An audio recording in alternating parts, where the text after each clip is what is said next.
I'm in Denmark and once worked in a bakery that had a coconut cake on the menu. One time an American tourist asked me 100% serious how we were able to make coconut cake since coconut palms weren't native to Europe and only grew in tropical climates. Because, it's impossible to import things to Denmark from other parts of the world. I had a friend who graduated in chemistry and wanted to do PhD and told me that microwaves are dangerous because they change the structure of proteins. I said, like every type of cooking? Then she proceeded to tell me that she saw a video on Facebook that someone had two plants and watered one with tap water and the other one with microwaved water, and the latter died. I did not continue this conversation. We lived in Alaska. A family member and her husband, who lived in the lower 48, were talking about coming to visit us. She talked about driving and was excited to drive on the bridge. We asked, "What bridge?" "The one that goes from Washington State to Anchorage," she replied. We told her that that did not exist. She'd have to fly, and she was surprised to learn that there wasn't a bridge, but excused it by saying, "Well, I'm just not good with geometry." She meant geography. I work at a convenience store, and one time a woman came in and tried to use the ATM. She then stomped up to the register and demanded I refill it since it must be out of money. I explained that the ATM was controlled by an outside company and we didn't refill it. I then asked why she thought it was out of money. Her. "Because it keeps saying insufficient funds." I decided against explaining that it was her own account that was out of money and just said that I'd look into. She left, thankfully. I have a friend that planned to visit Australia a few years ago and noticed that he was packing summertime clothes for his trip. The trip was in the middle of July, and when I told him that the seasons were inverted for the southern hemisphere, he thought it was a joke and didn't believe me. I once waited on a guy who was just shocked, I tell you, that he had to pay his bill. He had assumed that all the alcohol he and his friends had ordered would be on the house since it was his birthday. No, not even if there hadn't been over $300 worth of drinks. And yes, they all fought with me and the manager about it. My girlfriend just told me about this happening at the restaurant where she works. We live in a college town with a large university in the center of the city. One time, a college-aged guy came in with a plant for a date. He sat with it at the table, chatted with it, and ordered a drink and dinner. He was a total gentleman to the plant all evening. Turns out he lost a bet with his frat brothers. My mom asked me to log into an account for her. She didn't remember the password. I asked her what her email was so Elle could reset it. She said she didn't have an email. I said, "You have to have an email to log into your account." She called me back about 15 minutes later and told me she called 8aunt and had a rep created an email for her. I'm beyond frustrated at this point and tell her she already has an email and I need the email address she used for the account so I can reset her password. She insists she doesn't have an email. She only has a Gmail. I went to a Southern Baptist church a few times. The preacher mentioned the earth being 8,000 years old, or whatever absurd number it was. I had to internalize my giggle. After I left, I mentioned it to a friend and was about to make a smart-ass comment when she interrupted me to tell me how glad she was the preacher doesn't mind speaking the truth. I started laughing, thinking she was joking. She is well-educated, evidently not a fan of science.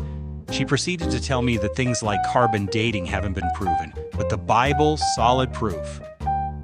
My fiancée is a good person, but her brain is broken in a number of strange and unexpected ways. One of those is that pillows literally never got washed while she was growing up. She brought one when she started living with me, and when I washed the sheets, I also washed the pillows. I stripped off her pillowcase, and hers was yellow-brown. It took 12 months of monthly washes with bleach for it to be white again. Then she fully moved in and brought her other pillow. I'm in the military. And when they made COVID vaccines mandatory, my mom begged me to give up my career and refuse the order. When asked what I would do after receiving a dishonorable discharge, she said Walmart was hiring, and a dishonorable discharge is better than polluting my entire bloodline. A friend of mine didn't know about real Christmas trees because her family always got artificial ones. She was shocked to learn that Christmas tree lots were full of trees cut down from the woods rather than row after row of artificial trees that people sold outside every year. My brother has zero concept of how any kind of technology works. The biggest downside to that is that he's single with no kids. So guess who he calls? He got a new TV the other day, and he called me and asked for his Wi-Fi password. I don't know his Wi-Fi password. I told him it's probably on the bottom of his modem. He had no idea what I was talking about. I told him to go downstairs by his computer, and it'll be near that. He sent me a picture of the bottom of his mouse. I live in one of those rural touristy towns with lots of lakes, campgrounds, etc. Anyway, one day a guy came into the restaurant where I work holding a cooler of fish he had just caught and insisted we clean and cook them for him. The answer was no, BTW. My cousin once told pregnant me, if you raise your arms above your head, the umbilical cord will get wrapped around your baby's neck. Until last week, when my father-in-law would make a phone call on his very basic non-touch screen flip phone, he would open the menu, scroll to the phone icon, open it, hit the soft key for contacts, scroll to the person he wanted to call, press OK, then press the soft key to call.